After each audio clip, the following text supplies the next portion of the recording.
The real reason the Civil War happened. What textbooks hide. The American Civil War is one of the most important and misunderstood events in U.S. history. It was fought between 1861 and 1865, and it shaped the nation we live in today.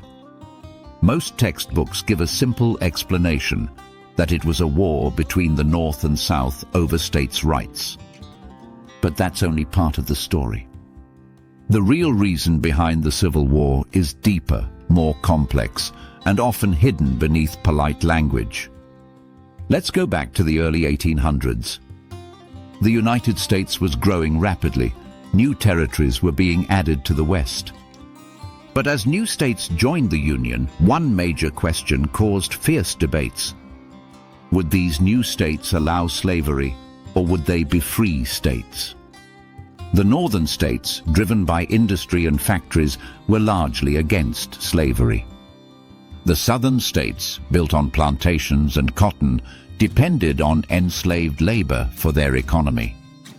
This difference wasn't just about morals, it was about money, power and control.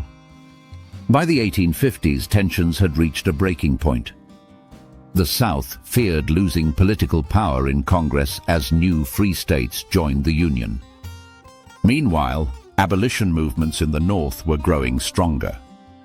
Books like Uncle Tom's Cabin exposed the horrors of slavery to the public.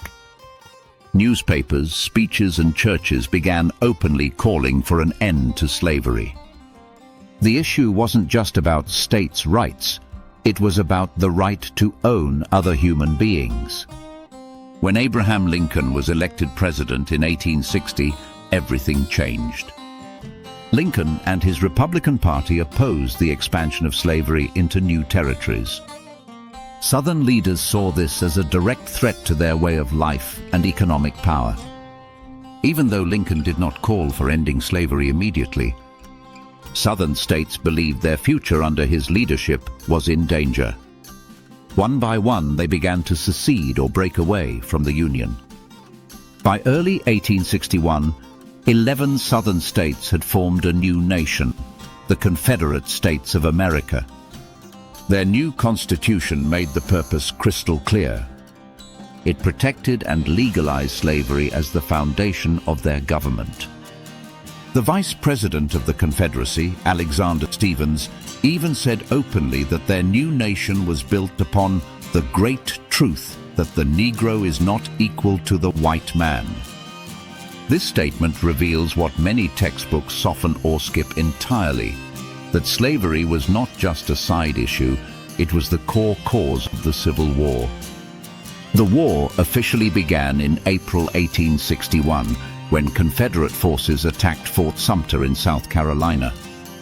The North, known as the Union, fought to preserve the United States. The South fought to protect its independence, and with it, the system of slavery. For the first 2 years, Lincoln focused on keeping the Union together. But as the war dragged on, the moral purpose became clearer. In 1863, Lincoln issued the Emancipation Proclamation, declaring freedom for enslaved people in Confederate territories. This turned the Civil War into a battle not just for unity, but for human freedom. The Emancipation Proclamation also changed world opinion. European countries like Britain and France, which had already abolished slavery, refused to support the Confederacy. Over time, nearly 200,000 African American soldiers joined the Union Army. They fought bravely for their own freedom and the future of their country. Their contribution was a turning point in the war. By 1865, the Confederacy collapsed and the Union was victorious.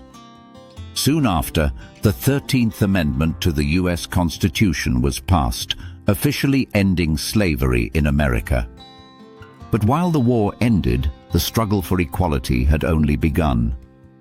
Reconstruction brought new challenges: violence, racism, and broken promises.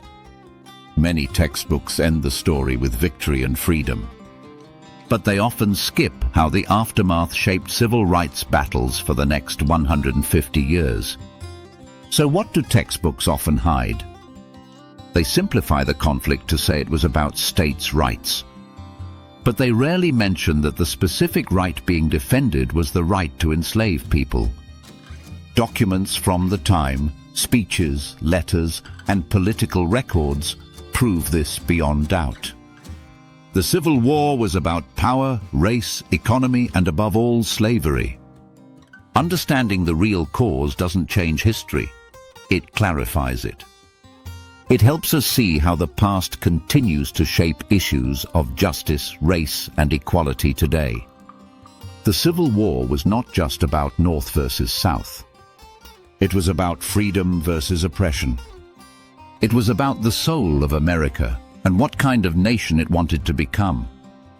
The next time you read about the Civil War, remember this truth. It wasn't only a fight over laws or land, it was a fight over human dignity. Millions suffered and died to decide whether liberty would truly belong to all people. And that is the real reason the Civil War happened. The truth your textbooks never fully told you.